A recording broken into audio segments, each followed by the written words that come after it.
इसी बिहार से मेरे पास फोन आता है, मौलाना साहब एक लड़की फला लड़के के साथ भाग गई, प्रेग्नेंट हो गई, अब क्या उस लड़के के साथ शादी हो सकती है?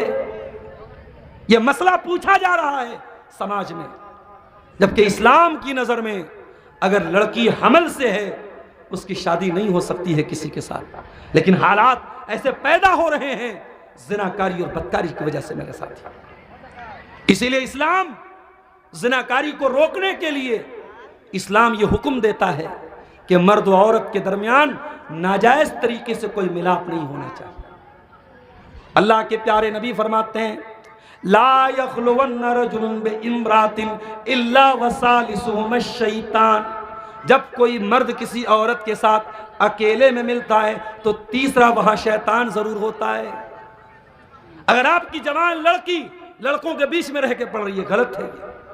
इस्लाम में कोई एजुकेशन की इजाजत नहीं है। इस्लाम में जवान लड़की लड़कों के साथ पढ़े, साथ में रह के पढ़े, इस बात की इजाजत नहीं है मेरे प्यारे साथी। इस्लाम में इस्लाम बड़ा साफ सुथरा दीन है। देवर अपनी भाभी से चिपक करके, भाभी देवर के साथ चिपक करके बाइक पर जाए, ये इस्लाम में इसकी परमिशन नहीं है। साली अपने जीजा के साथ बाइक पर चिपक करके जाए, इस्लाम में इसकी इजाजत नहीं है। जिस तरीके से अपनी जवान बेटियों को तमाम गैर महरम लड़कों से पर्दा कराते हो, उसके जीजा से भी पर्दा कराओ, उसके देवर से भी पर्दा कराओ, उसके जेठ से भी पर्दा कराओ, उसके कजिन से, उसके खाला के लड़के, ताया के लड़के, मौसा के लड़के, मामू के लड़के, उनसे भी पर्दा कराओ। ये सब भी उसके लिए गैर महरम है। तो कुरान कहता है जिना के करीब मत जाओ। अल्लाह का यूजर गाइड कहता है जिना के करीब न जाओ। ये बहुत गलत रास्ता है, बहुत बुरा रास्ता है।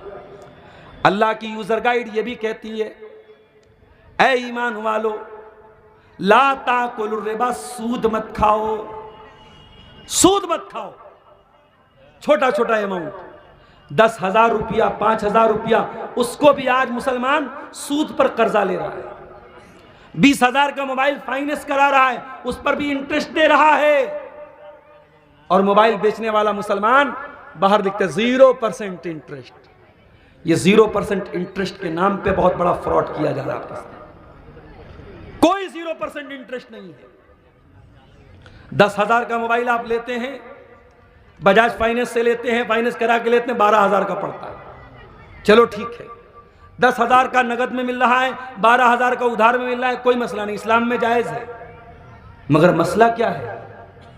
अगर आपने महीने की पहली तारीख को EMI जमा नहीं की, अगले दिन 500 रुपया पेनाल्टी लग जाएगी, उसके अगले दिन 1,000 रुपया पेनाल्टी लग जाएगी। अगर आपने एक महीने तक EMI नहीं जमा की, अगले महीने फोन ब्लॉक हो जाएगा। ये जो तमाम चीजें हैं, ये सूद की शक्ल है, ये ब्याज की शक्ल है। और मेरे भाइयों, ब्याज इस्लाम में हराम है।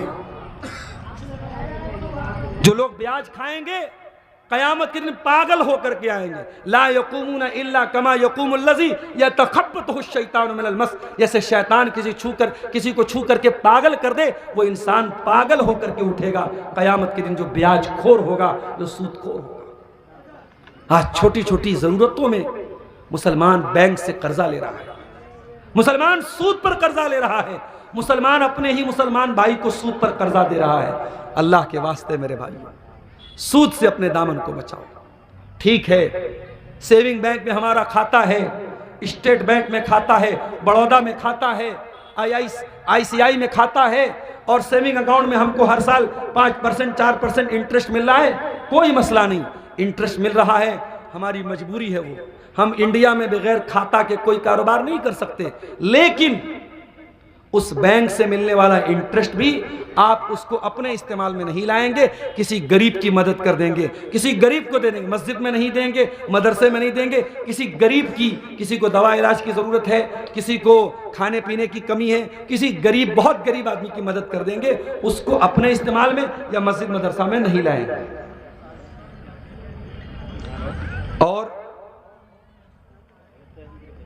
कुरान करीम हमसे एक बात यह भी कहता है, शराब मत पियो। इन्नमल खम्रु वल मैसिरु वल अंसाब वल अज़लामु रिज्सुम मिन अमलि शैतान। शराब पीना ये शैतान का काम है। शैतान के काम से बचो, शराब से बचो, तुम तभी कामयाब हो सकते हो। आज मुसलमानों की बस्तियों में शराब धड़ल्ले से पी जा रही है। बहादुरगंज, किशनगंज, अररिया, पूर्णिया, फॉरबिसगंज, सिमराही, कौन सा इलाका है मुसलमानों का जहां मुसलमान शराब नहीं पीता है? किशनगंज के इसी इलाके में, मुसलमान के इलाके में ढाबे में गया, ढाबे पे लिखा था शराब पी के हमारे होटल में खाना ना खाएं। शराब, होटल का मालिक कौन था? मुसलमान था। मैंने कहा हाजी साहब, ये आपने बाहर लगाया है शराब पी करके होटल में खाना ना खाएं, तो लोग इस पर अमल करते हैं? कहा कि मौलाना साहब, दुकान पे बैठ के तो नहीं पीता है, मगर पी के आके मेरी दुकान पे बिरयानी खाता है। हम कहा ये बिरयानी कौन खाता है जो शराब पी के आता है? कहा कि 90% मुस्लिम आता है। क्या कीजिएगा? शराब आपका मुसलमान भाई पी रहा है, जिना आपका मुसलमान भाई कर रहा है। तो जो अल्लाह ने यूजर गाइड उतारा है, उस यूजर गाइड के मुताबिक आप जिंदगी नहीं गुजार रहे हैं। और जब यूजर गाइड के मुताबिक आप जिंदगी नहीं गुजारेंगे तो आपकी जिंदगी की गाड़ी का एक्सीडेंट होगा, आप दुनिया में भी परेशान होंगे और आखिरत में भी परेशान होंगे। ये एक सवाल की पर्ची आई है मेरे पास, सवाल का जवाब दे दूंगा आपको। और अंतिम समय है, बहुत थोड़े से लोग बचे हैं, क्योंकि मौसम ठंडा होने की वजह से धीरे धीरे लोग भी जा रहे हैं। आखिरी समय में ये गुजारिश भी करूंगा, मैं बहुत दूर से चल के आया हूं आपके बीच में, और ये जलसा आप देख रहे हैं मदरसा दारुस्सलाम डांगी बस्ती सादिक चौक। ये इस मेरी प्यारी माँ और बहनों, नमाज न पढ़ने का आपके पास कोई बहाना नहीं। मेरी 3 बेटियां हैं, अभी छोटी वाली बेटी मेरी तकरीबन 2.5 साल की हो चुकी है। उसकी पेशाब वगैरह करती है तो वो पैम्पर जो आता है, पैम्पर हर महीने मुझे पैम्पर मंगाना होता है। नबी के दौर में पैम्पर नहीं था, सहाबा के दौर में पैम्पर नहीं था, बच्चे और बच्चियां माँ बाप की गोद में पेशाब कर देते थे। मगर आप कोई एक हदीस ला के दिखा दीजिए कि सहाबी ने या सहाबिया ने इस वजह से नमाज नहीं पढ़ी कि बच्चे ने पेशाब कर दिया। आज आपके पास सहूलत है, बच्चों के लिए पैम्पर है, खाना बनाने के लिए गैस का चूल्हा है, कपड़ा धोने के लिए वॉशिंग मशीन है, पानी गर्म करने के लिए आपके पास इलेक्ट्रिक केतली है। कितनी सहूलतें हैं आपके पास।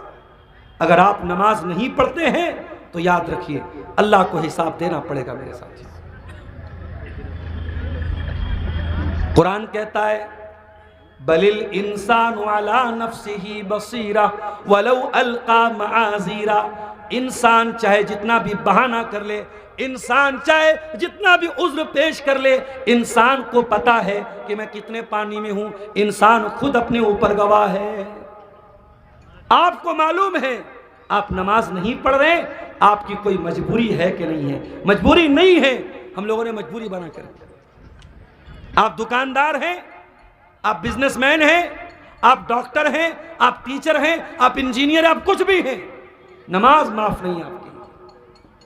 अभी उत्तर प्रदेश के लखनऊ में एक बहुत बड़े डॉक्टर के बारे में मुझको किसी ने बताया, 5 टाइम का नमाजी है वो डॉक्टर, अपना हॉस्पिटल है, बहुत बड़ा सर्जन है, डेली कई दर्जन ऑपरेशन करता है, लेकिन हर ऑपरेशन के पहले वजू करता है, 2 रकात नमाज पढ़ता है, सोमवार के दिन रोजा रखता है, जुमेरात के दिन रोजा रखता है, तहज्जुद का पाबंद है। और कौन है? डॉक्टर है। हमें आपके डॉक्टर बनने से प्रॉब्लम नहीं है मेरे भाइयों। फला पार्टी कह रही है मुसलमानों का विकास होना चाहिए, फला पार्टी कह रही है मुसलमानों का विकास होना चाहिए। मुसलमान का विकास सिर्फ पढ़ाई के जरिए नहीं होगा। मुसलमान का विकास सिर्फ डॉक्टर और इंजीनियर बना के नहीं होगा।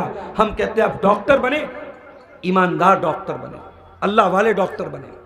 आप टीचर बने, ईमानदार टीचर बने, इंजीनियर बने, ईमानदार इंजीनियर बने। अभी मुजफ्फरपुर से लेके अररिया तक का 4 लेन का रोड पूरा चौपट है, पूरा चौपट हो चुका है रोड। और देश के जो परिवहन मंत्री हैं वो बड़े फख्र से कहते हैं बिहार की रोड तो अमेरिका के टक्कर की है। शर्म आनी चाहिए। पटना से 4 लेन से आप अररिया आएंगे, 700 रुपये का टोल आपको देना पड़ेगा। 700 रुपये का टोल देने के बाद भी जगह जगह गड्ढे बने हुए। ये हमारे भारत का हाल है, हमारी व्यवस्था का हाल है, हमारे सिस्टम का हाल है। बेईमानी, करप्शन, घूस, रिश्वतखोरी कदम कदम पे है। हम ये चाहते हैं मेरे भाइयों कि आप मुसलमान बने और पढ़े लिखे, और पढ़ लिख करके जब आप इंजीनियर बने तो ईमानदार इंजीनियर बने, ठेकेदार बने तो ईमानदार ठेकेदार बने, डॉक्टर बने तो दीनदार डॉक्टर बने, वकील बने तो सच्चाई के लिए लड़ने वाले वकील बने, जज बने तो सही फैसला करने वाले जज बने। तो कुरान क्या कहता है? नमाज कायम करो। और आगे बढ़िए, कुरान कहता है रिजालुल्ला तुल्हीहिम तिजारतु वला बैउन अन ज़िक्रिल्लाहि व इक़ामिस्सलाह। मेरे नेक बंदे वो हैं, अल्लाह फरमाता है मेरे नेक बंदे वो हैं जिनका कारोबार उनको नमाज से गाफिल नहीं करता है। नमाज का टाइम होता है, वो टाइम से नमाज पढ़ते हैं, अपने कारोबार की वजह से, अपने बिजनेस की वजह से वो नमाज को नहीं छोड़ते हैं। कुरान कहता है वह आतुज़ ज़का, ज़कात अदा करो। आज मुसलमान अपने माल की सही ज़कात निकाल दे तो कोई गरीब नहीं बचेगा मेरे साथियों, कोई भूखा नहीं रहेगा, कोई यतीम बच्चा भूखा नहीं सोएगा, कोई बेवा औरत भूखी नहीं सोएगी अगर अपने माल की सही ज़कात हम निकालेंगे। कुरान कहता है वल्लज़ीन यक्निज़ून अज़्ज़हब वल फ़िद्दत वला युनफ़िक़ूनहा फ़ी सबीलिल्लाहि फ़बश्शिरहुम बिअज़ाबिन अलीम। जो लोग सोना चांदी इकट्ठा करते हैं और अपने सोना चांदी की ज़कात नहीं निकालते हैं, अगर आपके पास 85 ग्राम सोना है, 85 ग्राम सोना है, अगर आपके पास 595 ग्राम चांदी है, आपके ऊपर ज़कात फ़र्ज़ है और आप अपने माल की ज़कात नहीं निकालते हैं, तो कुरान क्या कहता है फ़बश्शिरहुम बिअज़ाबिन अलीम, उनको दर्दनाक अज़ाब की बशारत सुना दो। क्या अज़ाब होगा? यौम युहमा अलैहा फी नारी जहन्नम फतुक़वा बिहा जिबाहुहुम व जुनूबुहुम व ज़ुहूरुहुम हाज़ा मा कनज़्तुम लिअन्फुसिकुम फ़ज़ूक़ू मा कुन्तुम तकनिज़ून। जिस माल की ज़कात नहीं निकालोगे वो माल क़यामत के दिन जहन्नम की आग में तपाया जाएगा और उससे तेरी पेशानी को दागा जाएगा, तेरे पहलू को दागा जाएगा, तेरी पीठ को दागा जाएगा। तो ज़कात अदा करो मेरे साथ। कुरान आगे कहता है वला तक़रबुज़्ज़िना, ऐ ईमान वालों ज़िना के करीब न जाना। अल्लाह का यूज़र गाइड, अल्लाह का यूज़र मैनुअल कह रहा है ऐ मेरे बंदो तुम ज़िना के करीब भी न जाना। ऐ अल्लाह, क्या ज़िना इतना बड़ा पाप है? फरमाया हाँ बहुत बड़ा पाप है। अज़्ज़ानियतु वज़्ज़ानी फजलिदू कुल्ला वाहिदिम मिनहुमा मिअता जल्दा। ज़िना करने वाले मर्द को और ज़िना करने वाली औरत को अगर इस्लामी हुकूमत है तो 100 कोड़े मारे जाएंगे। अगर वो कुंवारे हैं, अगर कुंवारे हैं तो 100 कोड़े मारे जाएंगे, और शादीशुदा हैं और इस्लामी अदालत है, इस्लामी हुकूमत है तो पत्थरों से मार मार के ख़त्म कर दिया जाएगा। इतना बड़ा पाप है ज़िना। ऐ अल्लाह, लड़का जवान हो गया, लड़की जवान हो गई, उसके अंदर सेक्सुअल डिजायर्स हैं, उसके अंदर जिनसी ख्वाहिशात हैं, क्या उन ख्वाहिशात को वो दबा दे, खत्म कर दे, मार दे? फरमाया नहीं। या माशर शबाबी मन इस्तता मिनकुमुल बाअता फल्यतज़व्वज। ऐ नौजवानों, जब तुम शादी के काबिल हो जाओ शादी कर लो, शादी कर लो। फ़इन्नहु अग़ज़्ज़ु लिलबसर व अहसनु लिलफ़र्ज। शादी करने से तुम्हारी नज़रें झुक जाएंगी, तुम्हारी शर्मगाह महफूज हो जाएगी। अच्छा, लड़के तो बोल भी देते हैं अपने बाप से, लड़के तो बोल भी देते हैं, लड़कियां बेचारी शर्मीली होती हैं, लड़कियां बोल भी नहीं सकती। लड़की 25 साल की हो गई, 30 साल की हो गई, शादी नहीं, क्यों नहीं कर रहे हो भाई? जहेज का इंतजाम नहीं हो रहा है, हमारी बरादरी का रिश्ता नहीं मिल रहा है, हमारे बराबर के लोग नहीं मिल रहे हैं। ये ढकोसले बंद करो, अपनी लड़कियों की सही समय पर शादी करो, अपने लड़कों की सही समय पर शादी करो, शादी को आसान करो। बारात की रस्म, जहेज की रस्म, हल्दी की रस्म, मंगनी की रस्म खत्म करो, सिंपल तरीके से, सुन्नत तरीके से शादी करो मेरे साथी। अल्लाह के प्यारे नबी फरमाते हैं इज़ा खतब इलैकुम मिम्मन तरदौन दीनहु व खुल्क़हु फज़व्विजूहु, जब तुम्हारे लड़के लड़कियों के लिए अच्छा रिश्ता मिल जाए, जब तुम्हारी लड़कियों के लिए अच्छा रिश्ता मिल जाए, लड़कियों की शादी कर दो। अगर ऐसा नहीं करोगे तकुन फितनतुन फिल अर्दी व फसादुन अरीस, तो ज़मीन में फितना फैल जाएगा, ज़मीन में फसाद फैल जाएगा। और फसाद फैल चुका है मेरे प्यारे साथी, फसाद फैल चुका है। इसी बिहार से मेरे पास फोन आता